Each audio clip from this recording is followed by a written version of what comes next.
Hi, I'm Justin with Eden Valley Trails. Here this morning to talk a little bit about this section of trail on the connector that we're going to be working on. Some people have been asking us about sections of trail that we rework as to why we touch them, why we don't just leave it alone. This is a classic example of something we're going to try to improve drainage on. You can see starting from the corner where Bryce is with the Mini, basically all the way down this straight section.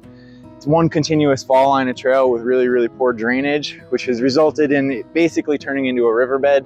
The water runs down, it gains momentum, it sweeps all the fine sediment to the lowest point of the trail, and it leaves behind nothing but these rocks, which, I like rocky trails, some people like rocky trails. This is kind of a different situation of rocky trails. This isn't like a maintained rocky trail. This is a rocky trail that's just going to continue to degrade. So we're not trying to clean it up necessarily and get rid of every rock. We're just sort of trying to give the water somewhere to go before it can gain that kind of critical momentum and sweep all the fine sediment away and constantly degrade the trail. Here is the lowest spot where all of the fine sediment has deposited.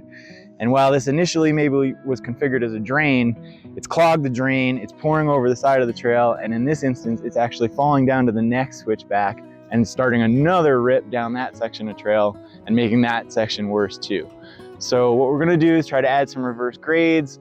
We're gonna give a little bit more movement to the trail by taking it up and down on the slope so that the water has somewhere to slough off. It doesn't have that long continuous section to run. We're gonna try to maintain the character of the trail and not change it too much, but water management is super important. Otherwise this will just keep turning into a deeper and deeper rut.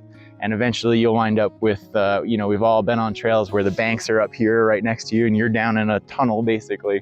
And that's, not fun for anybody. It's not easy to get out of it if you have two users trying to pass each other. And it's just not good for long-term management of the trail system.